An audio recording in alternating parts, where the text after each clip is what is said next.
Marcus The Kane time has stared at come the on. alien Lead them priestess to standing victory. beside As him you on the command, bridge my queen. starlight, catching in March! his silver skin. The words slipped out before he could stop them. "You look beautiful today, Lyria." Her eyes flared incandescent white. The entire ship hummed with sudden, violent energy. "Do you understand what you have just done, Captain?" Her voice vibrated through the air like a physical force. "In my language, that word is not a compliment. It is a binding, a proposal. You just promised me 300 years." The starbound nomad drifted through the void like a ghost ship haunting a cathedral of dying stars. Inside the cockpit, the air tasted of recycled oxygen and the sharp metallic tang of burnt circuits, a scent Captain Marcus Kane had grown to associate with survival.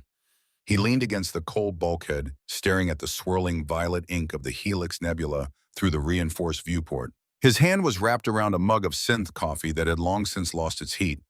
It tasted like carbon-scored engine oil, mixed with a bad attitude, but it was the only thing keeping the heavy fog of exhaustion from claiming his mind. Space was never truly silent. The ship breathed with him, a rhythmic thrum of the ether drive pulsing deep in its belly. It was a low, subsonic vibration that rattled the marrow of his bones, reminding him that only a few centimeters of composite hull separated him from a very cold, very permanent end. Marcus had spent 23 years in the black, first as a decorated commander for the hegemony, and now as a glorified delivery driver for anyone with enough credits to burn. He was tired, not just in his muscles, but in his soul. He was tired of seeing beautiful things that were designed to kill him, tired of waking up in the middle of sleep shifts with the smell of yellow gas in his nostrils and the sound of blast doors slamming shut in his ears. The job manifest on his datapad read simple enough: transport high-value asset from Jupiter Station Epsilon to Central Hub. No details, no explanations, just a payment code that made his eyebrows rise and a notation in red text that read, "Extreme caution required. Handled as Class 5 restricted cargo." Marcus took a sip of the cold coffee and grimaced. Class 5 meant weapons-grade danger. It meant something that could turn a ship into starlight dust if handled incorrectly. He had sworn off those jobs after Garrison 7, but the payment was enough to buy out the Nomad's lease from the hegemony and go fully independent. That was worth almost anything. Almost. Tucker Hayes, the ship's Neuralink pilot, was sprawled in his acceleration chair, with his eyes rolled back in his head, his consciousness fused with the ship's navigational matrix. His fingers twitched on the control interface, dancing through the complex calculations required to keep them on course, through the nebula's ion interference. Tucker was 38 years old, but his face had the kind of boyish charm that made people underestimate him, right up until he pulled off maneuvers that should have been mathematically impossible. The kind of maneuvers he had been too late to pull 6 years ago when his sister's transport had malfunctioned during docking. Marcus had never asked about that day. Tucker had never offered. Some ghosts were too fresh to speak aloud. Vera Brennan, the sensor technician, sat at her station with her headset clamped tight over her ears. She was monitoring the long-range scanners, her dark eyes fixed on the holographic display that showed nothing but empty space and the occasional asteroid fragment.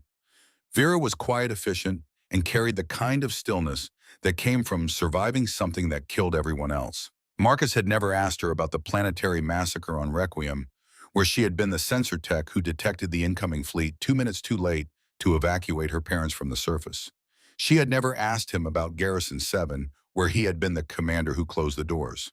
That was the unspoken rule on the Nomad. Everyone had ghosts. Nobody poked at them unless absolutely necessary. The comm system crackled to life. It was Alfred, the ship's artificial intelligence, his voice calm and synthetic with just a hint of dry British humor programmed into his vocal patterns. "Captain Kane, we are approaching Jupiter Station Epsilon. Docking clearance has been granted. Bay 7. They are requesting you personally oversee the cargo transfer." Marcus set down his mug and straightened his worn flight jacket. "Copy that, Alfred. Tucker, bring us in smooth. I don't want any hard docking clamps waking up whatever they're putting on my ship." Tucker's voice came out distant and dreamy, filtered through the neural link. "You got it, boss. Smooth as Venusian silk." The Nomad glided into the docking bay with the kind of precision that only a neural-linked pilot could manage. The magnetic clamps engaged with a series of soft metallic clicks, and the airlock cycled open with a hiss of equalizing pressure. Marcus stood at the airlock door, his pulse rifle slung across his back, more out of habit than expectation of trouble. The hegemony didn't usually mess around with transport contracts. They paid well, they kept their word, and they didn't ask questions about where you had been or what you had done before signing on. The door opened. Three hegemony guards in full tactical armor stood in the corridor, their pulse rifles held in ready positions. Between them was a figure that made Marcus forget how to breathe for a second. She was tall, nearly 6 feet, with skin the color of moonlight on fresh snow. But it wasn't smooth human skin.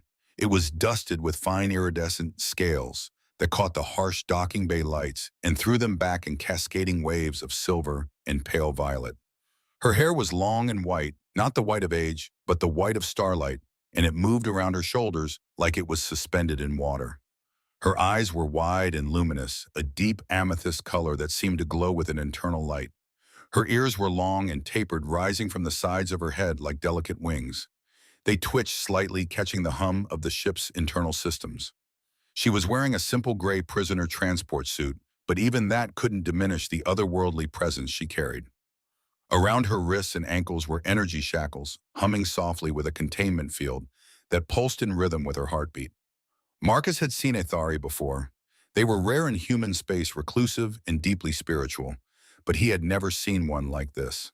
There was something in the way she held herself, a kind of regal authority mixed with profound loneliness that made his chest tighten.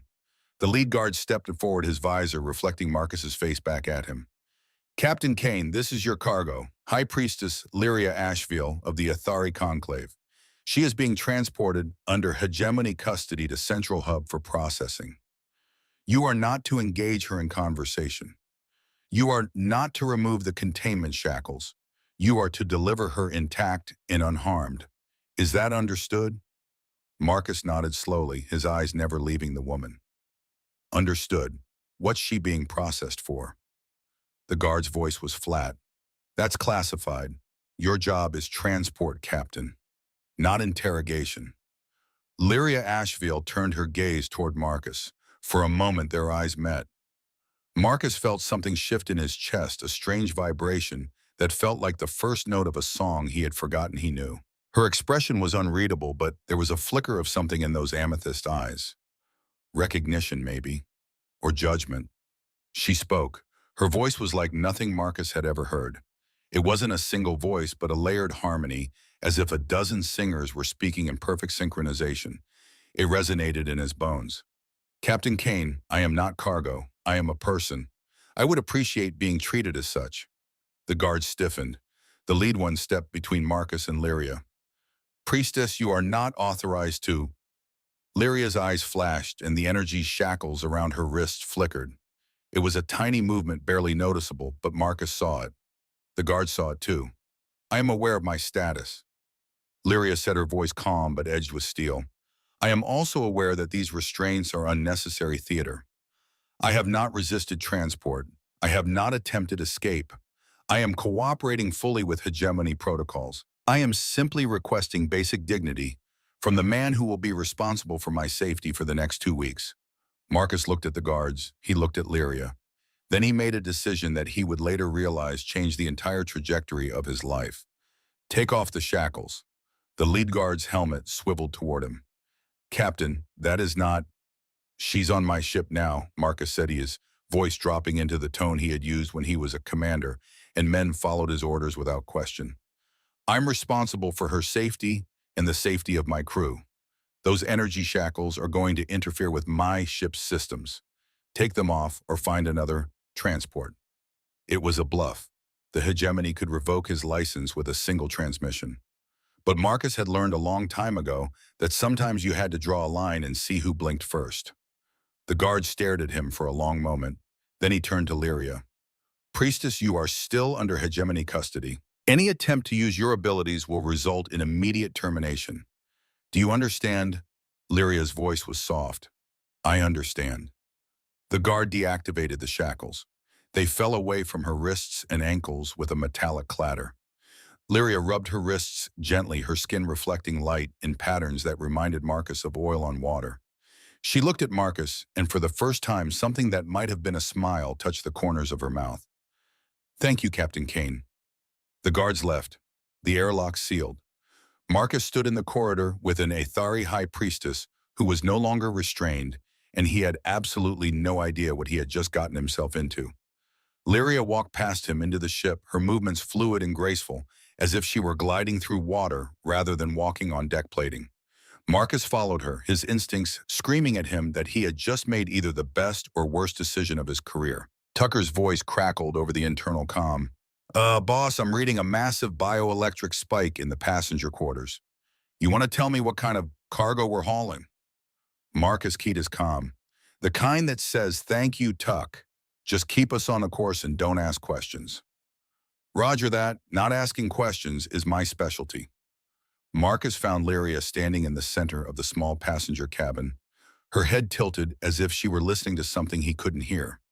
The ship's lights seemed to pulse in rhythm, with her breathing a subtle effect that made the hair on the back of his neck stand up. Your vessel feels heavy today, Captain, Lyria said without turning around. Her voice echoed slightly in the small space. There is a jagged note in the vibration of your thoughts, a dissonance that resonates through every bulkhead and pipe. Marcus leaned against the doorframe, his arms crossed. That's just the coffee-talking ambassador. Or maybe it's the fact that we've been in transit for 6 days and I haven't seen a planet that wasn't trying to kill us. Lyria turned to face him. Her amethyst eyes locked onto his, and Marcus felt that strange vibration again, stronger this time. It was like someone was gently strumming the strings of his nervous system. You speak of shields as if they are only made of metal, she said quietly. But the strongest barriers are the ones you have built around your heart. You avoid connection, Captain Kane. You speak to the walls more so than you speak to people. Marcus felt a flash of irritation. He didn't sign up for therapy sessions with alien priestesses. I'm a professional Lyria. I'm here to get you from point A to point B without any holes in the ship. I don't do small talk. I don't do spiritual counseling. And I definitely don't appreciate being psychoanalyzed by someone I just met 5 minutes ago. Lyria's expression didn't change, but the patterns of light across her skin shifted, darkening to deeper hues like storm clouds gathering on a silver horizon. You are more than the sum of your scars, Captain. But you have forgotten that. Marcus pushed off the doorframe. The galley is down the hall. Crew mess is at 1800 hours. Try to get some rest. We've got a long journey ahead. He left before she could say anything else. He didn't look back. But as he walked down the corridor toward the bridge, he could still feel that vibration humming in his chest, like a tuning fork that had been struck and couldn't stop ringing. The next few days passed in a tense routine. Lyria kept to her quarters, mostly emerging only for meals. When she did appear in the galley, the crew reacted to her presence with a mixture of awe and unease. Tucker tried to make jokes, but they fell flat in the face of her quiet intensity. Vera watched her with the wary respect of someone who recognized a predator when she saw one. Marcus avoided her as much as possible, but that didn't stop him from noticing things. The way the ship's systems seemed to run smoother when she was awake. The way the lights pulsed in soft rhythms when she passed through a corridor. The way his own thoughts felt less chaotic when she was nearby, as if her presence somehow smoothed out the jagged edges of his mind. It was 3 days into the journey when Marcus found himself standing outside her cabin door at 2300 hours, unable to sleep, staring at the metal panel and wondering what the hell he was doing. He knocked. Lyria's voice came through the door, soft and melodic. Enter, Captain. The door hissed open. Lyria was sitting on the small bunk, her legs crossed in a meditation position. The cabin lights were dimmed and her skin glowed with a faint luminescence like moonlight filtered through deep water. She looked up at him and Marcus saw something in her eyes he hadn't seen before. Loneliness, the kind that went so deep it had become part of her bones. I couldn't sleep, Marcus said, feeling foolish. Thought I'd check on the passenger. Make sure you had everything you needed. Lyria's lips curved into the faintest smile. That is kind of you, Captain. But we both know that is not why you are here. Marcus shifted his weight. Then why am I here? Because you feel it too, Lyria said softly. The frequency, the resonance, it has been growing since I stepped onto your ship. You try to ignore it, but it is there. A low hum beneath your thoughts. A vibration that matches the rhythm of my heart. Marcus felt his pulse quicken. I don't know what you're talking about. Yes, you do. Lyria stood and the light around her intensified, casting dancing shadows that seemed to move independently of any physical source. She took a step toward him, and Marcus found himself rooted to the spot. You are a man who has carried pain alone for so long that you have forgotten what it feels like to be truly heard. I am a woman who has been exiled from her people for 60 years because they feared what I could do. We are both broken, Captain Kane. But broken things can still sing. Marcus swallowed hard. Lyria, You do not have to say anything, she interrupted gently. I simply wanted you to know that I see you. Not the armor, not the walls. I see the man beneath, and he is worthy of more than he believes.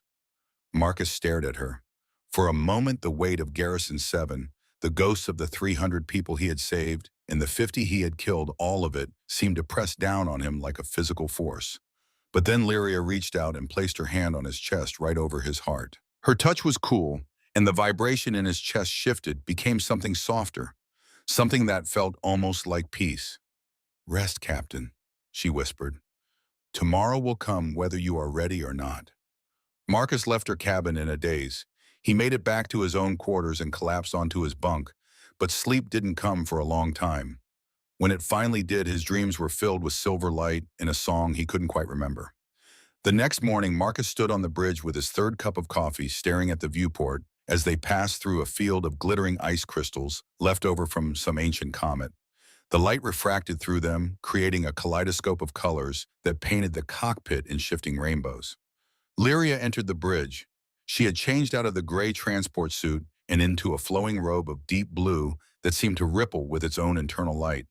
Her white hair was unbound, cascading down her back like a waterfall of starlight. She moved to stand beside Marcus at the viewport, her gaze fixed on the ice field beyond.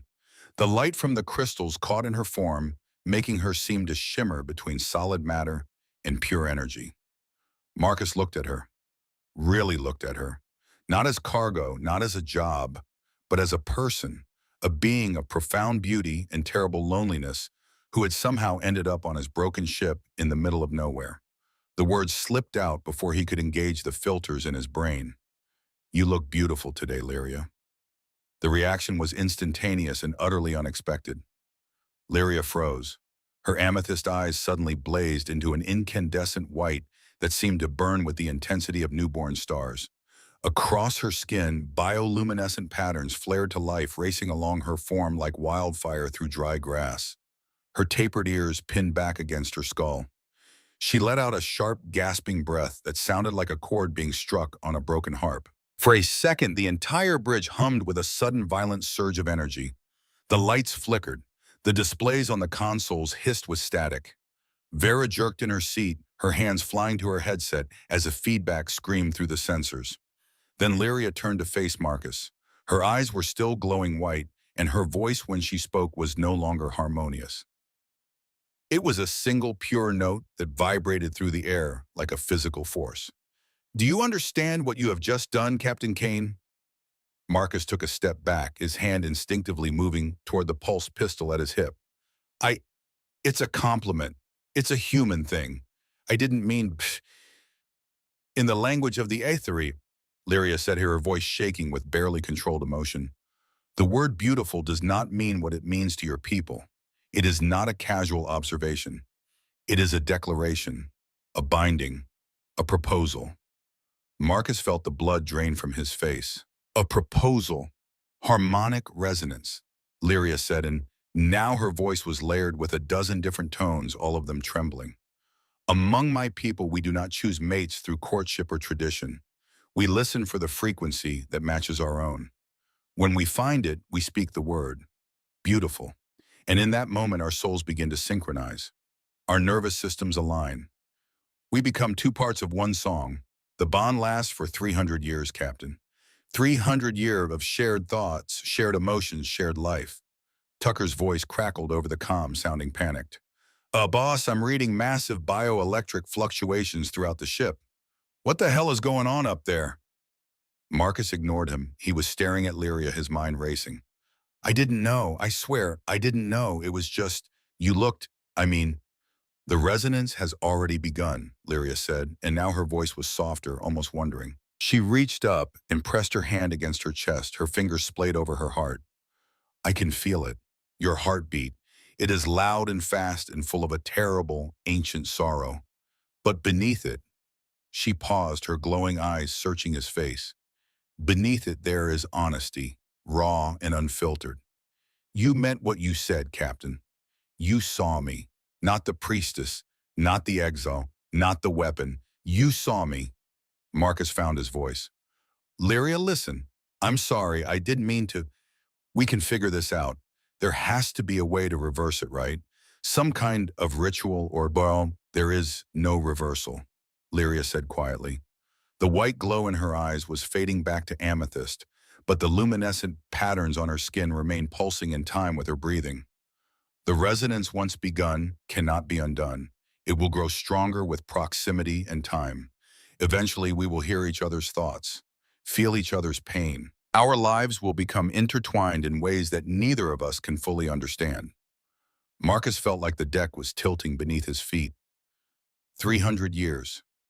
300 years, Lyria confirmed. Then to his absolute shock, she smiled.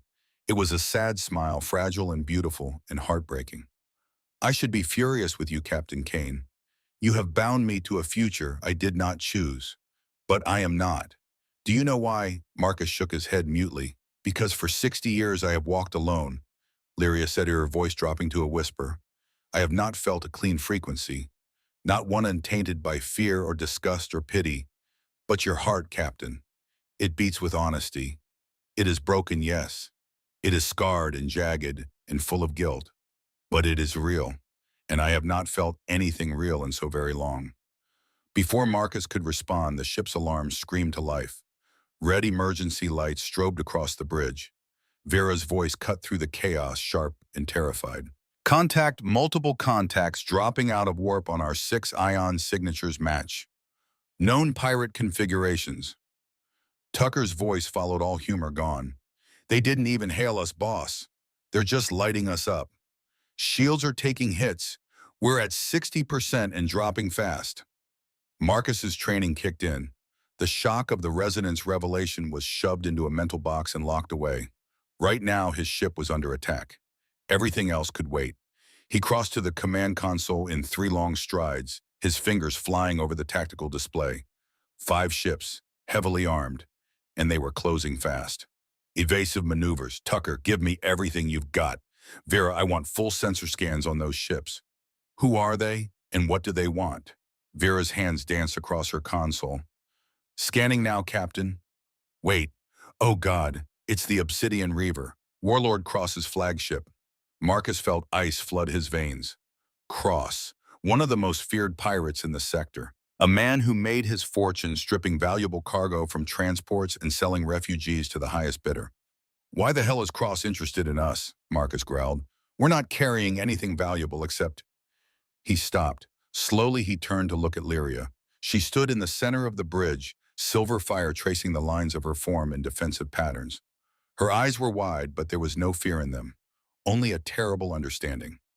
They are here for me, she said quietly. The Aethari Ether song. It is a source of immense power.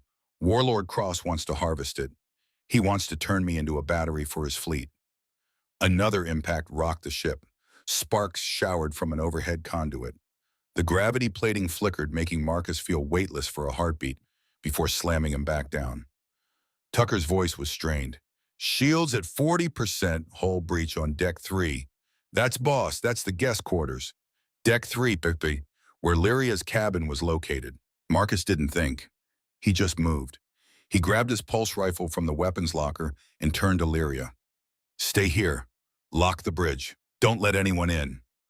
Lyria's eyes flashed. I am not staying here while you... That's an order, Marcus snapped. Then more softly, please, Lyria. I need to know you're safe. Lyria stared at him for a long moment. Then incredibly, she nodded. Marcus ran. The corridor to deck 3 was filled with smoke and the screaming wail of decompression alarms. Emergency bulkheads were slamming shut, sealing off sections of the ship to prevent total atmospheric loss. Marcus barely made it through one before it closed behind him with a thunderous boom. He reached the breach. A jagged hole had been torn in the outer hull, and a flickering emergency force field was all that stood between the interior of the ship and the void beyond. Through the hole, Marcus could see the docking clamps of a boarding pod latched onto the hull, like the mandibles of some enormous insect. Three figures in heavy combat armor were already inside, their pulse rifles sweeping the corridor. Pirates, Cross's men. Marcus didn't give them time to react. He brought his rifle up and fired. The first pirate went down with a smoking hole in his chest plate. The second turned, but Marcus was already moving, sliding across the deck and putting 2 rounds into the weak point at his neck seal. The third pirate was faster. He got his rifle up and fired. The bolt caught Marcus in the shoulder, a searing line of pain that made his vision white out for a second. But he didn't stop. He couldn't stop. He lunged forward, driving his combat knife into the gap between the pirate's helmet and chest plate. The pirate gurgled and collapsed. Marcus leaned against the wall, breathing hard, his shoulder screaming. Blood was soaking into his flight jacket, hot and sticky. But he was alive, and the immediate threat was neutralized. Then he heard it. A sound, soft and terrified, and coming from the wrecked cabin down the hall. Not Lyria, she was on the bridge, but something was here. Something was manifesting. Marcus stumbled forward, his vision swimming. He reached the cabin door. It was jammed halfway open. Through the gap, he could see a figure, huddled in the corner, small and trembling. It took Marcus a moment to realize it wasn't a person at all.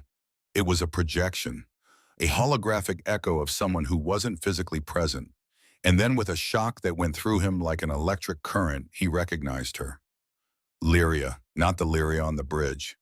This was Lyria from 60 years ago. Young, terrified, her skin flickering with chaotic patterns of light and shadow. She was kneeling in what looked like a temple, her hands pressed over her ears, her mouth open in a silent scream. And around her, the temple was collapsing. Stone columns crumbled.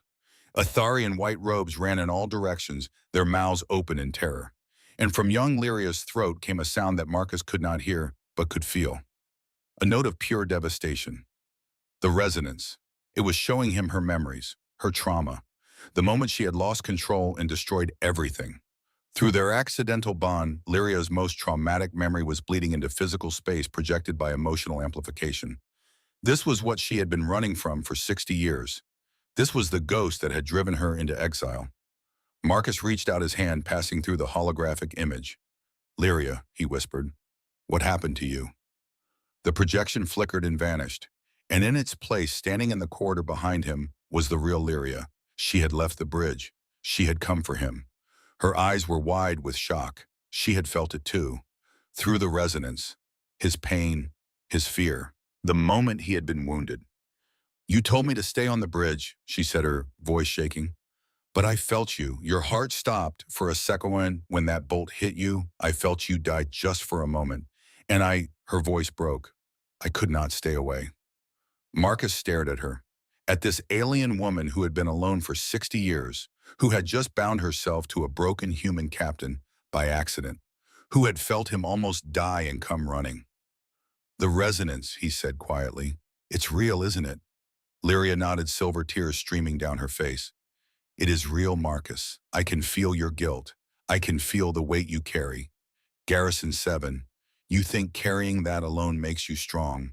It does not. It makes you broken." Another impact shook the ship. Distant shouts echoed through the corridors. More pirates were coming. Marcus pushed himself upright, ignoring the pain in his shoulder. "We need to move. Can you—" He stopped, because Lyria had stepped forward and placed her hand over his wound. Her palm blazed with soft luminescence, and Marcus felt a cooling sensation spread through his shoulder. The pain dulled. Not gone, but manageable. "I cannot heal you completely," Lyria said softly, "but I can ease the worst of it. Enough to fight." Marcus looked down at her hand, then up at her face. "Why are you helping me? I trapped you in this bond. I ruined your life." Lyria's smile was soft and beautiful. "You called me beautiful, Marcus. No one has called me anything but monster for 60 years. You saw me. And that—" She paused, searching for words. "That was worth the bond." Footsteps. Boots on metal. The pirates were getting closer. Marcus grabbed Lyria's hand, not to heal, just to hold. "Then let's make sure they don't break the song," he said. Together, they ran. The maintenance quarters of the starbound Nomad were never meant for running. They were narrow, dark, and filled with exposed conduits that hummed with enough voltage to stop a heart. But Marcus Kane had spent 23 years learning how to survive in impossible spaces, and right now survival meant getting Lyria Asheville as far from the boarding breach as physics would allow. Their boots hammered against the deck plating in a desperate rhythm. Behind them, the heavy thud of pirate combat armor echoed through the passageways like the beating of war drums. Marcus could hear their comm chatter distorted and mechanical through helmet speakers. Target is mobile. Sheham. Heading toward Junction 7. Cut them off at the service ladder. Marcus pulled Lyria around a corner, his wounded shoulder screaming in protest. The cooling effect of her touch had faded, and now the pain was a white-hot knife grinding against bone. He could feel blood soaking through his flight jacket, warm and sticky against his ribs. But he didn't slow down. Couldn't slow down. Lyria's hand was still in his. Her skin was cool, and through the physical contact, Marcus could feel something else. A vibration, a frequency that pulsed in time with both their heartbeats, synchronizing them into a single rhythm. The resonance was growing stronger. Every second they spent together, every touch, every shared breath of fear-laden air was weaving their nervous systems tighter. Marcus, Lyria said, her voice tight with exertion. There are 4 of them ahead, 20 meters. Junction 7, just as they said. Marcus skidded to a stop, pressing his back against the bulkhead. How do you know that? I can hear them, Lyria whispered. Her amethyst eyes glowed faintly in the dim emergency lighting. Not with my ears, with the resonance, their footsteps, their breathing, the electromagnetic signature of their weapons. Everything vibrates, Marcus. Everything sings. And when you are connected to someone, she looked at him and there was wonder mixed with fear in her expression. You learn to hear the world through their frequency. Marcus felt a chill that had nothing to do with the recycled air. She was inside his head. Not his thoughts, not yet, but his senses. His awareness of the ship built up over years of command was now something she could access through the bond. Can you tell me how many total? He asked, checking the charge on his pulse rifle. 30%. Maybe 10 good shots before it was empty. Lyria closed her eyes. Across her skin, subtle waves of bioluminescence rippled outward from her chest, like sonar pulses searching for echoes in the dark. When she spoke, her voice had that layered quality again, as if she were harmonizing with herself. 12 on our deck, 8 more in the boarding pod. Warlord Cross is still on his flagship, but his lieutenant is here. Draven. He is different, cold, metallic. Half his body is machine. Marcus swore under his breath. Draven Cole. He had heard stories about Cross's second-in-command, a former hegemony enforcer who had been declared dead after a ship explosion only to resurface 5 years later as a cyborg mercenary with more weapons grafted into his body than most people had bones. If Draven was on the Nomad, this wasn't just a smash-and-grab operation. This was a precision strike. They know exactly what they're looking for, Marcus said grimly. They're not here for cargo. They're here for you. I know, Lyria said quietly. Her hand tightened on his. I am sorry, Marcus. You accepted a simple transport job, and I have brought war to your doorstep. Marcus looked at her, at this woman who had been exiled for 60 years, who carried the weight of 127 deaths on her conscience, who had just been accidentally bound to a broken human captain she barely knew. And instead of anger or resentment, all he felt was a fierce protective instinct that had nothing to do with contracts or payments. You didn't bring war, he said. Cross did, and he's about to learn that this ship doesn't give up easy. Marcus keyed his comm. Tucker, do you copy? Static hissed. Then Tucker's voice came through, strained and breathless. Boss, I'm a little busy trying to keep us from being blown into constituent atoms. Cross's Reaver is hitting us with everything they have got. Shields are at 20%, and the ether drive is redlining. I need you to vent the atmosphere in Section 7. Just enough to create a pressure differential. Can you do that without killing us? Define without killing us, because my definition might be different from yours right now. Tuck. Yeah, venting Section 7. You've got maybe 30 seconds before they realize what's happening and seal their suits. Make it count, boss. Marcus turned to Lyria. When I move, I want you to stay behind me. No matter what happens, you stay behind me. Understand, también. Jahlaman. Understand, Lyria's eyes flashed with something that might have been defiance. I am not helpless, Captain. I know, Marcus said, but I am asking anyway. For a moment, Lyria looked like she might argue. Then she nodded slowly. One condition. If I see an opportunity to help you, let me take it. Deal. The corridor ahead suddenly filled with a rushing wind. The emergency bulkheads didn't seal completely during a controlled vent, which meant the air pressure was dropping fast, but not catastrophically. Marcus heard shouts of confusion from the pirates as their suit alarms screamed warnings about atmospheric changes. Marcus burst around the corner. 4 pirates in heavy armor were clustered at the junction, their weapons swinging wildly as they tried to compensate for the sudden wind and failing gravity plating. Marcus didn't give them time to adjust. He fired 3 times in rapid succession. The first bolt caught a pirate in the neck seal. The second and third punched through chest armor, weakened by cheap modifications. The fourth pirate managed to get his rifle up, but before he could fire, a wave of silver light washed over him. It wasn't an attack. It was a frequency pulse perfectly tuned to disrupt the neural interface in his combat helmet. The pirate staggered, his hands flying to his head, and his feedback screamed through his audio implants. Marcus closed the distance and drove the butt of his rifle into the man's jaw.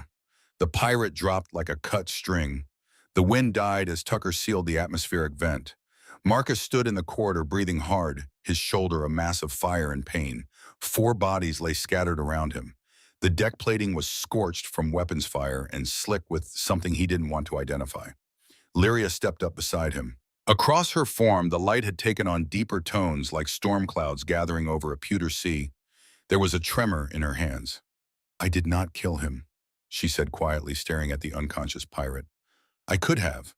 The frequency that disrupts helmet systems can also disrupt organic neural tissue. It would have been faster, cleaner. But She looked at Marcus and her voice dropped to a whisper. I am afraid of what I might become if I start down that path again. Marcus reached out and gently took her hand. Through the contact, he could feel her fear, raw and visceral, the fear of losing control, of becoming the weapon her people had exiled her for being. You made the right choice, he said. Mercy isn't weakness, Lyria. It's the hardest damn thing in the universe. Lyria's eyes searched his face. You do not believe that. I can feel it. You carry guilt that tells you mercy is a luxury the strong cannot afford. Marcus felt something twist in his chest. The resonance. It was opening doors he had kept locked for 10 years. Doors he had welded shut and buried under layers of cynicism and dark humor. We need to get to the bridge, he said, pulling away from her touch. If Draven is on board, he's going to try to take control of the ship's systems. They ran again, but this time as they moved through the corridors, Marcus could feel Lyria's presence in his mind like a soft echo. Not thoughts, not yet, but emotions, fear, determination, and underneath it all, a profound loneliness that made his own isolation feel shallow by comparison. They reached the bridge to find Tucker still locked into his neural chair, his eyes rolled back in his head as he fought to keep the ship stable. Vera was at her station, her face illuminated by the red emergency lights and the frantic scrolling of damage reports. Status, Marcus barked, dropping into the command chair. Vera didn't look up from her console. Bad and getting worse. Cross has us in a tractor beam. He's pulling us toward the Reaver's main hangar. If we get inside that ship, we're done. He'll cut through our hull like tissue paper and extract Lyria surgically. How long? 10 minutes. Maybe 12 if Tucker can. Vera stopped. Her hands froze on the controls. Slowly, she turned to look at Marcus, and the expression on her face made his blood run cold. Captain, we have a bigger problem. Bigger than being dragged into a pirate flagship. Someone uploaded a virus into our system. It's spreading through the mainframe like wildfire, targeting Tucker's neural interface. Marcus was out of his chair before Vera finished speaking. He crossed to Tucker's station and looked at the biometric readouts. Tucker's heart rate was spiking. His neural activity was going haywire, spiking in patterns that didn't match normal pilot-link protocols. Tucker's body suddenly convulsed. His hands clenched on the control interface, his fingers twitching in spasms. A thin line of blood ran from his nose, dark against his pale skin. Tucker, Marcus grabbed his shoulder, but the pilot didn't respond. His eyes had gone completely black, pupils dilated until there was nothing but void. It is not a normal virus, Lyria said, moving to stand beside Marcus. She placed her hand on Tucker's forehead, and her form blazed with brilliant luminescence. This is a logic plague, a weaponized AI designed to invade organic neural tissue through digital interfaces. It is feeding on his memories using his own mind to calculate the ship's destruction. Marcus felt rage boil up inside him. Draven. This is his signature. He did this at the Meridian Station massacre, turned the pilots into weapons against their own ships. Captain, Vera's voice was tight with fear. If Tucker's link stays active, the virus will have complete control of the ship in less than 5 minutes. We need to disconnect him. Now. That'll kill him, Marcus said flatly. Neural shock from emergency disconnect while the link is this deep will fry his brain. If we don't, the virus will do it anyway, and it'll take all of us with it. Marcus stared at Tucker, at the man who had stayed with him when every other pilot in the sector had heard about Garrison 7 and walked away. The man who made terrible jokes during the worst moments and flew impossible maneuvers with a smile on his face. The man who still carried the guilt of being 2 minutes too late for his sister. The closest thing Marcus had to family. He reached for the emergency disconnect lever. His hand was shaking. Wait. Lyria's voice was quiet but carried absolute authority. She was staring at Tucker, her eyes burning with intense amethyst fire. There is another way. Lyria, if you are thinking about using your abilities, I can fight the virus, she said, but I need your help, Marcus. I need your dissonance. Marcus stared at her. My what? Guilt is a frequency, Lyria said, turning to face him. It is raw, jagged, powerful. If you give it to me, if you let me into the darkest parts of your mind, I can weaponize that emotion against the virus. I can turn your pain into a blade. Marcus felt his throat tighten. You want me to open up about Garrison 7. I want you to stop hiding, Lyria said gently. The virus feeds on logic and clean data. It cannot process emotional chaos. If you give me your grief, your guilt, all the jagged, terrible weight you carry, I can weave it into a frequency that will starve the plague. Marcus looked at Tucker, at the blood running from his nose, at his friend dying in front of him. He looked at Lyria, at this alien woman who had somehow become the only person in the universe who could save someone he cared about. If I do this, Marcus said quietly, you're going to see things I've never told anyone. I know, Lyria said. She held out her hand, and I am still asking. Marcus took her hand. The moment their skin touched, the resonance exploded. It wasn't gentle. It wasn't a soft merging of minds. It was a violent, wrenching flood of memory and emotion that tore through Marcus's carefully constructed walls like a tidal wave through paper. He was no longer on the bridge of the starbound Nomad. He was standing in the command center of Garrison 7, a research station orbiting Neptune 10 years in the past. The air tasted of recycled fear and the sterile scent of military-grade disinfectant. Around him, 300 soldiers and scientists went about their duties, unaware that they had less than 12 minutes to live. The comm crackled, Miller's voice young and terrified. Commander Kane, we have a containment breach in Lab 4. Chimera virus. It's airborne. It's moving through the ventilation system. Marcus stood at the command console, his younger self frozen in a moment that would define the rest of his life. On the monitors, he could see them. 50 people trapped in the research wing. Among them, Miller's sister, Sarah, 23 years old, brilliant xenobiologist, engaged to be married next month. What are the protocols? His younger self asked, his voice mechanical. Total lockdown, sir. If we seal the blast doors now, we can contain it to the research wing. But, sir, Miller's voice broke. Sarah's in there. My sister is in there. Marcus saw himself reach for the override switch, saw his hand break the glass casing, saw the blood run down his palm as shards cut into his skin. I'm sorry, Miller. The blast door slammed shut. The sound echoed through the command center like a death knell, and then the waiting began. 6 minutes. 6 minutes of watching people he knew, people he had shared meals with and laughed with and trusted claw at the doors as yellow gas filled their lungs. 6 minutes of their faces pressed against the reinforced glass mouths open in silent screams. Sarah's face. Always Sarah's face. Young and brilliant and terrified. Her fiancé holding her as the gas took them both. 6 minutes of being a murderer in the name of the greater good. Through the resonance, Marcus felt Lyria witness all of it.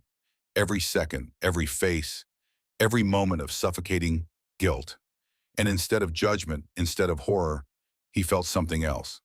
Understanding. You made an impossible choice. Lyria's voice echoed through the memory. You saved 300, you killed 50. And you have carried both numbers like stones in your heart ever since. Marcus's younger self stood at the console, watching the monitors go dark one by one. His face was carved from granite, but his hands were shaking. I'm a monster, Marcus whispered into the void of memory. No, Lyria said, and her voice was layered with absolute certainty. You are a man who was given a choice no one should ever have to make. You chose, you acted, and you have punished yourself for surviving ever since. The memory shattered. Marcus was back on the bridge gasping for air, his face wet with tears he didn't remember shedding. Lyria was still holding his hand, but now her other hand was pressed against Tucker's forehead. Her entire body seemed to vibrate between visibility and pure energy, as if she were becoming the frequency itself. Her eyes had gone completely black, like mirrors reflecting the void. And from her throat came a sound that made the air itself vibrate. It was the frequency of Marcus's guilt, but transformed, woven into something new. A blade of pure emotional chaos that cut through the digital virus like a knife through silk. Marcus could see it happening, not with his eyes, but through the resonance. The virus was a swarm of black code devouring Tucker's memories like locusts. Tucker's sister, the docking accident, the 2 minutes that had cost everything, but Lyria's frequency hit it like a hammer. The code couldn't process the raw human emotion.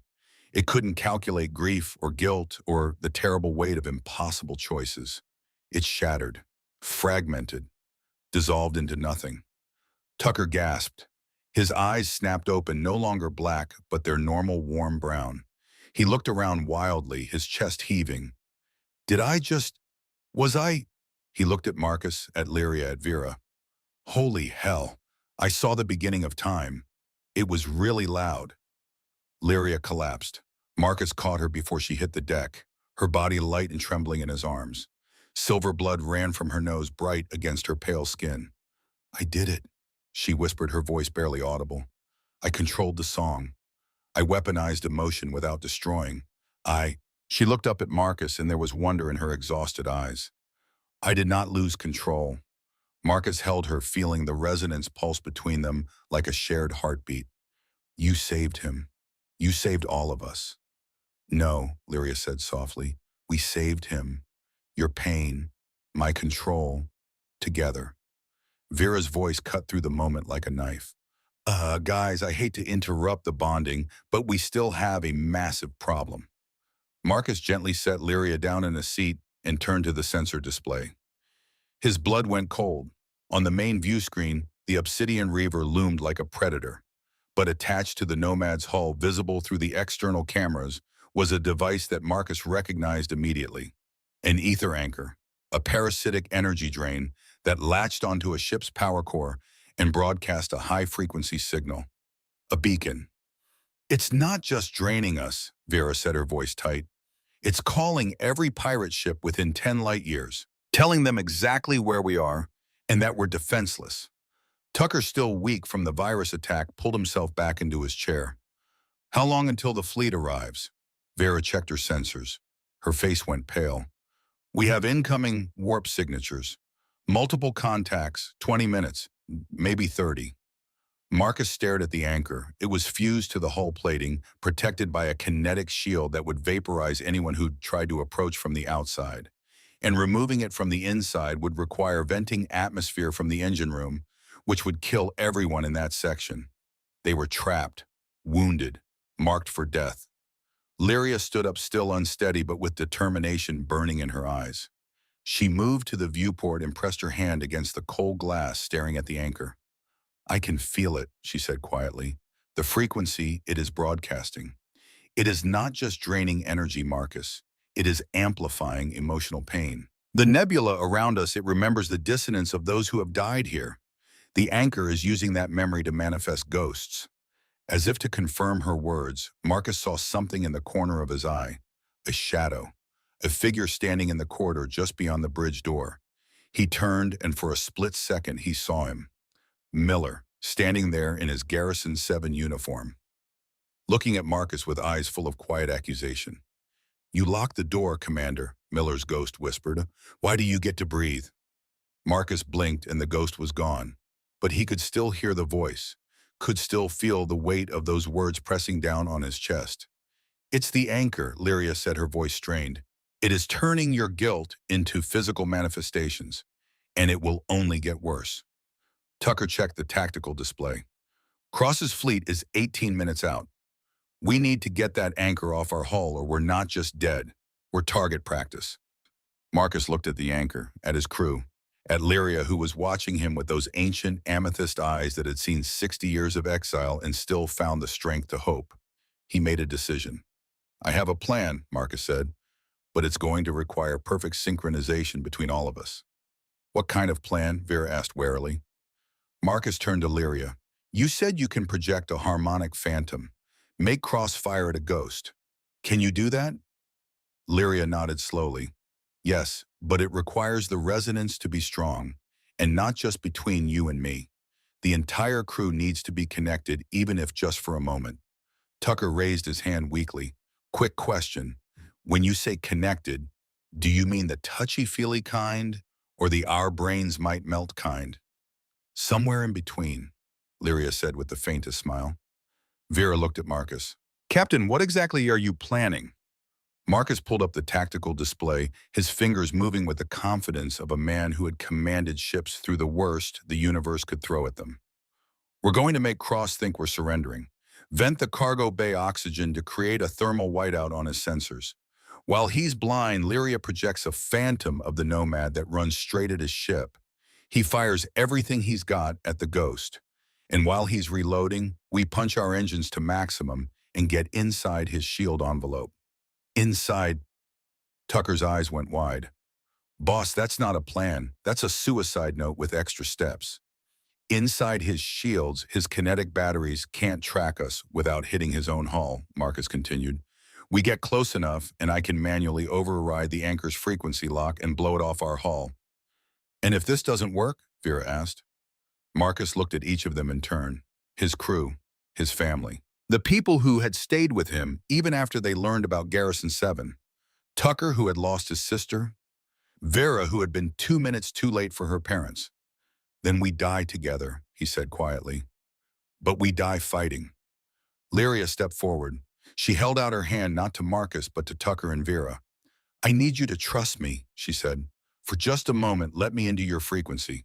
Let me hear your song. We do not need to share thoughts or memories.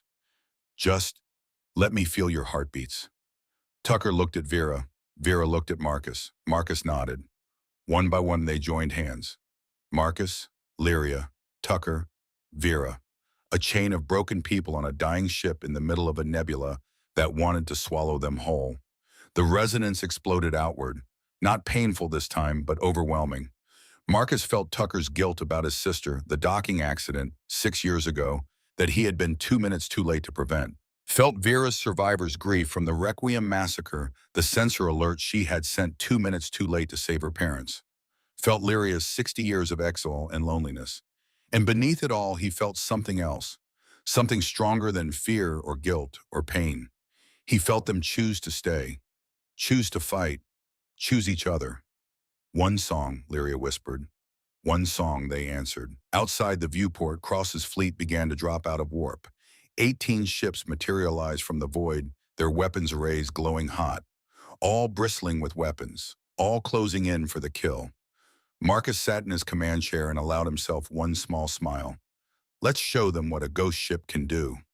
The cargo bay of the starbound Nomad vented atmosphere in a violent rush of freezing crystals.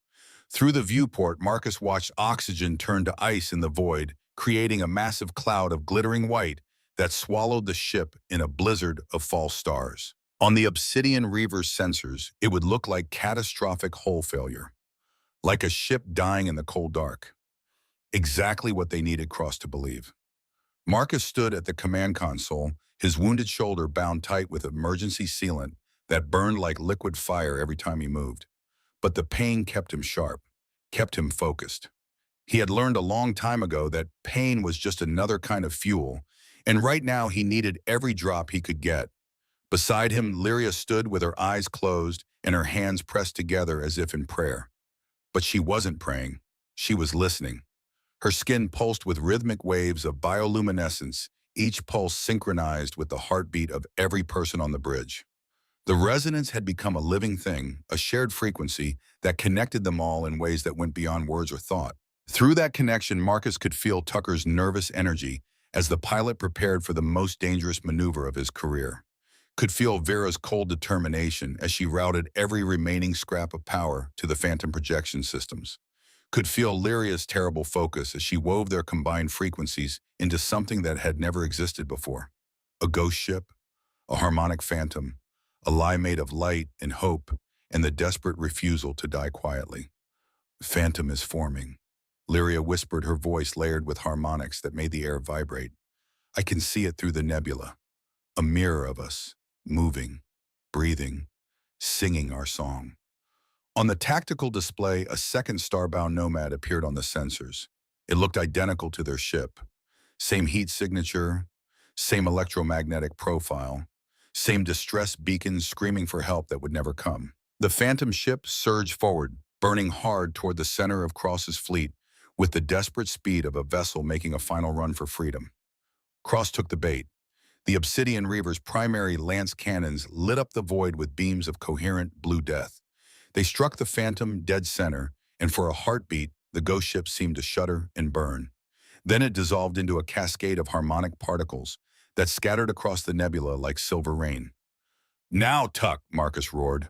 Tucker's hands flew across the neural interface. His eyes rolled back in his head as he poured every ounce of skill and reckless courage into the ship's systems. The Nomad's ether drive screamed. The deck plating groaned.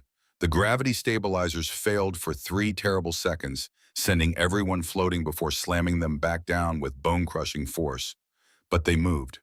God, they moved. The Nomad shot forward like a railgun round, closing the distance to the Obsidian Reaver in a blur of speed that defied physics and common sense. 3,000 kilometers became 2,000. 2,000 became 1. And then they were inside, slipping through the gap in Cross's defensive envelope before his gunners could compensate. The kinetic batteries overhead swiveled wildly, trying to track them. But Marcus had been right. This close, they couldn't fire without tearing into their own flagship. The Nomad was a knife pressed against the throat of a giant, and for this one perfect moment, the giant couldn't do a damn thing about it. Then the magnetic grapples fired. Massive clamps shot out from the Reaver's hull and locked onto the Nomad with the finality of a coffin lid closing. The ship shuddered, metal screamed, and through the hull Marcus could hear the hiss of cutting torches beginning their work. They're boarding, Vera said, her voice tight. Multiple breach points, Deck 2, Deck 3, main airlock. They're not even trying to be subtle anymore. Marcus checked his pulse rifle. 10% charge. Maybe 3 shots. He looked at Lyria. She was staring at him with those ancient amethyst eyes, and in them he saw 60 years of exile and loneliness, and the terrible knowledge of what she was capable of doing. He will come for me now, she said quietly. Cross, he will not trust this to his soldiers. He will want to take me himself. Then he'll have to go through me first, Marcus said. Lyria reached out and touched his face. Her hand was cool against his skin, and through the resonance he felt what she was feeling. Fear. Not for herself, for him. You are planning to sacrifice yourself, she said. I can feel it, Marcus. The same guilt that made you close those doors at Garrison 7. You think if you die protecting me, it will balance the scales. It will make you worthy. Marcus wanted to deny it, wanted to tell her she was wrong. But the resonance didn't allow for lies. Not anymore. I'm the captain, he said instead. I stay with my crew. I don't leave people behind. And what about staying for yourself? Lyria asked softly. What about choosing to live not because you earned it, but because life itself is worth the choice? Before Marcus could answer, the bridge door exploded inward in a shower of sparks and molten metal. Warlord Cross stepped through the smoke like a figure from a nightmare. He was tall, broad-shouldered, with the kind of physical presence that filled a room and made the air feel thinner. His face was weathered by radiation and vacuum exposure carved into hard lines that suggested he had smiled exactly once in his life and regretted it. His armor was matte black and covered in trophies taken from ships he had destroyed, shards of hull plating, strips of flight suits, small objects that Marcus realized with horror were pieces of identification tags. Behind Cross came Draven. The cyborg lieutenant moved with mechanical precision, his augmented limbs hissing softly with hydraulic pressure. Half his face was chrome and circuitry, one eye a glowing red orb that tracked movement with inhuman accuracy. In his hands, he carried a plasma rifle that looked like it could punch through a bulkhead. And behind them, a dozen soldiers in heavy combat armor, their weapons trained on every person on the bridge. Cross looked around slowly, taking in the battered ship, the exhausted crew, the alien Priestess, standing beside a human captain. When he smiled, it was like watching a predator bare its teeth. "Captain Kane," Cross said, his voice a deep rumble. "I have to admit the phantom ship trick was inspired. Cost me 3 million credits in wasted ammunition. But here's the thing about clever tricks." He pulled a heavy pulse pistol from his belt and aimed it at Tucker's head. "They only work once." Marcus raised his rifle, but he knew it was pointless. The soldiers had him in their sights. One wrong move and everyone on the bridge died.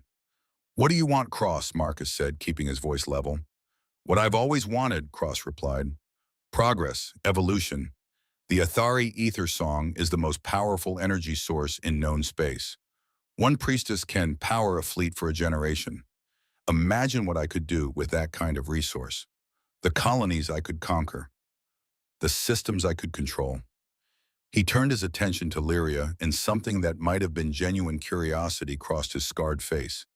"They cast you out, didn't they? Your own people.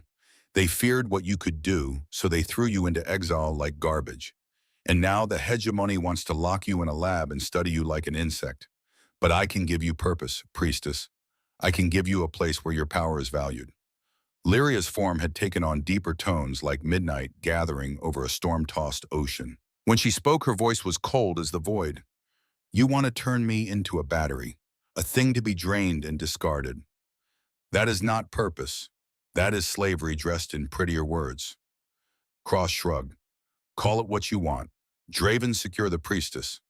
The cyborg moved forward, and Marcus, without thinking, without planning, stepped between them. "No," he said simply. Draven's red eye focused on him. The plasma rifle came up the barrel 6 inches from Marcus's chest. At this range, the shot would vaporize his heart before his brain registered the pain. "Stand aside, Captain," Draven said, his voice synthesized and emotionless. "Or die."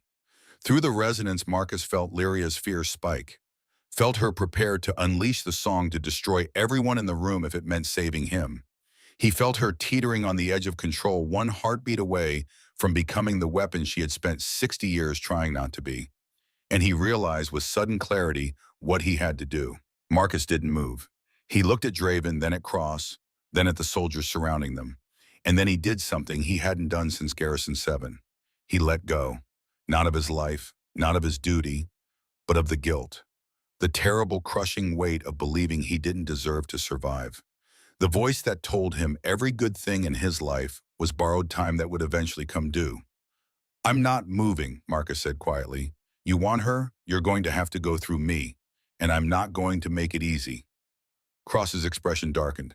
"You're willing to die for an alien you met a week ago for a contract that's pathetic, Kane." "It's not about the contract," Marcus said, and as he spoke, he felt the resonance shift. Felt Lyria hear not just his words, but the truth beneath them. "It's about choosing who you want to be. I spent 10 years thinking I was a monster because I made an impossible choice. But monsters don't feel guilt. Monsters don't care about the bond. I'm not a monster. I'm just a man who's tired of running from his own reflection." Cross studied him for a long moment. Then he shook his head slowly. "How disappointing." He raised his pistol and aimed it at Marcus's head. "Draven, when I kill the captain, take the Priestess. If she resists, kill the crew one by one until she cooperates." Marcus felt Lyria's power building, felt the air begin to vibrate with the first notes of the song of devastation. The temperature in the room dropped. The lights flickered, and in the shadows at the edge of the bridge, shapes began to form. Ghosts. Not projections this time, not harmonic phantoms, but actual manifestations of memory and guilt made real by the ether anchor's amplification and Lyria's unstable power. Marcus saw them, the 50 people from Garrison 7, Miller's sister Sarah, her arm around her fiancé Torres, the xenobiologist who would never get married, the soldiers who had trusted him to keep them safe. They stood in a silent circle around the bridge, their eyes filled with questions Marcus could never answer. But he also saw others, ghosts that didn't belong to him, young Athari in white temple robes, their bodies translucent and flickering, 127 of them. The children and teachers and acolytes who had died when a terrified child named Lyria had lost control of a power she never asked for. The ghosts surrounded Lyria, and instead of accusation in their eyes, there was only sadness, understanding, the recognition of shared tragedy. Through the resonance, Marcus heard Lyria's voice, not spoken but felt. I can end this. I can sing the song of devastation. Every person in this room will die. Cross, his soldiers, but also Tucker, Vera, you, and I will finally be the weapon they always said I was. Marcus looked at her, at this woman who had been alone for 60 years, who had been bound to him by accident, who had saved his friend and shared his darkest memory, and still somehow found the strength to hope. Or, he said, through the resonance, through the bond that connected their souls, you could sing something else. What else is there? Lyria's voice was breaking. I only know 2 songs, Harmony and Devastation, and harmony cannot stop men like Cross. Then make a new song, Marcus said. You told me broken things can still sing, so sing something that's never been heard before. Sing what you learned from Tucker, from Vera, from me. Sing the song of people who choose each other even when the universe tells them they shouldn't. Cross's finger tightened on the trigger, and Lyria opened her mouth and sang. It wasn't the song of devastation. It wasn't the song of harmony. It was something entirely different. A frequency that Marcus felt in his bones, in his blood, in the secret places of his mind, where thoughts became emotions and emotions became something deeper than either. It was the song of resonance, of connection, of forced empathy. The wave of silver light that exploded from Lyria wasn't destructive. It was invasive. It bypassed armor and weapons and psychological barriers and crashed directly into the nervous systems of every person in the room. Suddenly, Marcus could feel what Cross felt, and Cross could feel what Marcus felt. And the soldiers could feel Vera's grief from being 2 minutes too late for her parents, and Tucker's guilt about the sister he couldn't save, and Lyria's 60 years of exile. But more than that, the song didn't just share emotions, it shared consequences.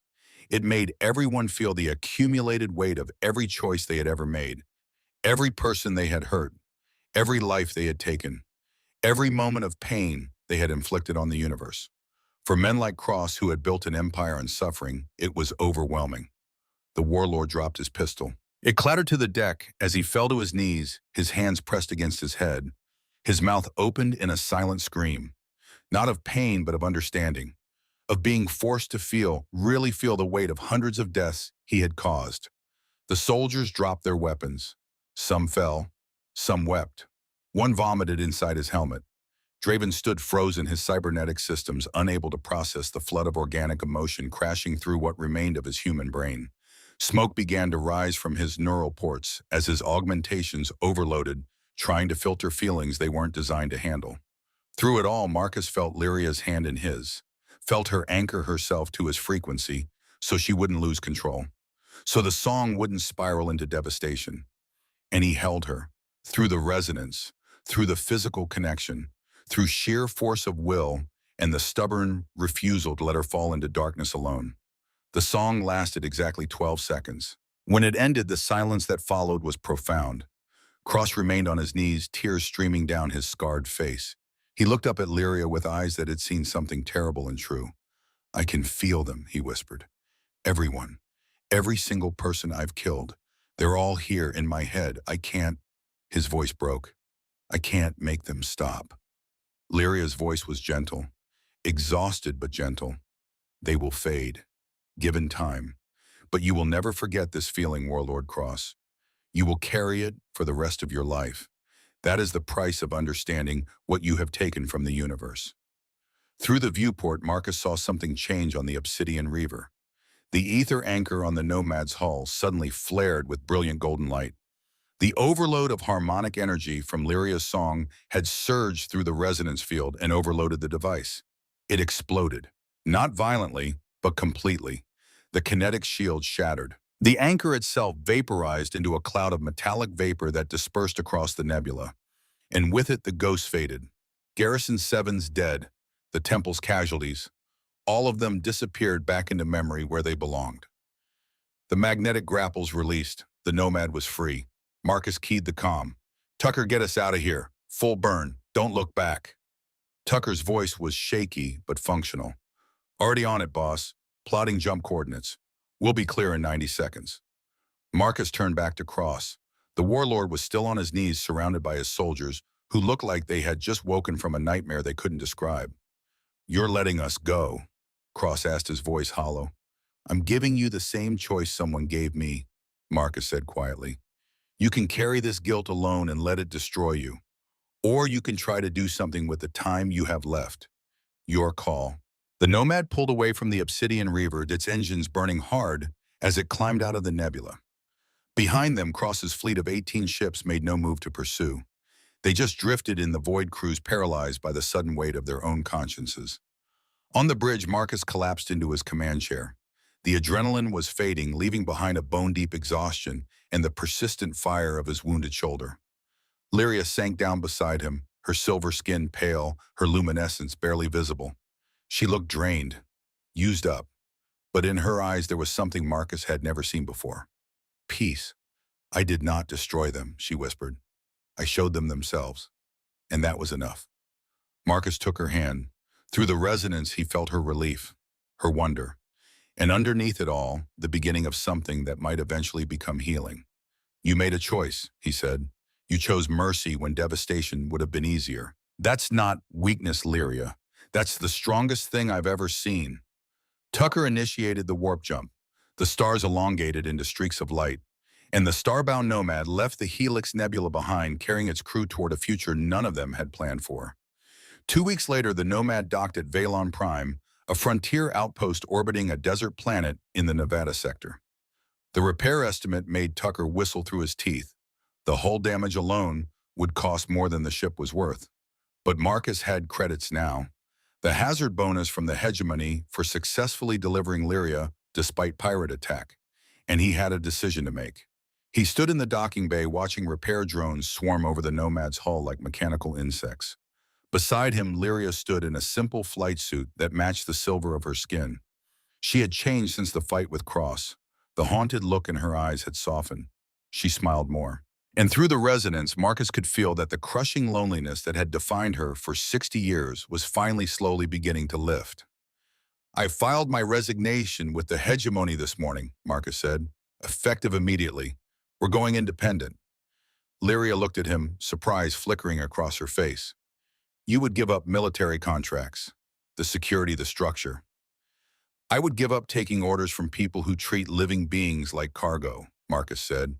He turned to face her fully. "We run our own routes, take jobs we choose, build something that belongs to us. What do you think?" Lyria was quiet for a moment. Then slowly she smiled. "I think," she said softly, "that I would like to stay. Not because of the resonance bond, not because I have nowhere else to go, but because you gave me something I thought I had lost forever." "What's that? A choice and a home?" Tucker and Vera approached from the repair office, both looking considerably more cheerful than they had any right to be given the ship's condition. "So," Tucker said, grinning, "we're really doing this, going full independent. No more hegemony contracts." "No more hegemony contracts," Marcus confirmed. "Good," Vera said quietly. "I was tired of working for people who weigh lives on a scale anyway." That evening, Marcus returned to his quarters and opened his personal locker. Inside was a small metal box he had carried with him for 10 years. He pulled it out and sat on his bunk, staring at it. The box contained his old commendations, his commander's bars, and a single faded photograph of the Garrison 7 crew taken 3 weeks before the virus outbreak. Everyone smiling. everyone alive. Marcus looked at the photograph for a long time. Saw Miller's sister Sarah on the left, her arm around her fiancé Torres. Saw the faces of 50 people who had trusted him to keep them safe. He didn't throw the photograph away. Instead, he carefully removed it from the box and tucked it into the pocket of his flight jacket right over his heart. The commendations and bars, though those went into the recycling chute, they were just metal. They didn't define him. Not anymore. Later that night, the crew gathered on the observation deck. Through the viewport, 3 moons hung in the sky above Valon Prime, casting silver light across the desert landscape below. Lyria stood at the center of the group, her form glowing with soft, rhythmic pulses that matched the heartbeats of everyone present. The resonance bond between her and Marcus had stabilized, no longer overwhelming, but simply present. A constant, gentle reminder that neither of them would ever have to carry their scars alone again. "One song," Lyria said, looking at each of them in turn. Tucker grinned. "One song." Vera nodded. "One song." Marcus placed his hand over his heart, feeling the photograph against his chest, feeling the weight of 10 years of guilt finally beginning to lift. "One song," he said. Outside, the stars turned slowly in their ancient dance, and on a small, battered freighter docked at a frontier outpost, 4 broken people stood together and chose to heal. Marcus looked at Lyria, at this alien woman who had been exiled for 60 years, who had accidentally bound herself to a broken human captain with 3 careless words, who had learned to sing a new song when the old ones would have destroyed everything. She looked back at him, and through the resonance he felt what she felt. Not love, not yet. That would come with time, but something deeper. Something that went beyond attraction or duty. Recognition, understanding. The profound relief of finding someone who saw your scars and didn't flinch. In the silence of his mind, Marcus heard his own voice, different now than it had been 2 weeks ago. "I thought I had to carry my guilt alone. She taught me the weight is lighter when shared," and Lyria's voice harmonizing with his. "He thought one word trapped me. Instead, it freed us both." Together, they turned back to the viewport and watched the moons rise over an alien world, knowing that tomorrow would bring new challenges, new choices, new chances to become something other than what the universe said they should be. The resonance hummed between them, a single frequency built from 2 broken songs, and it was beautiful.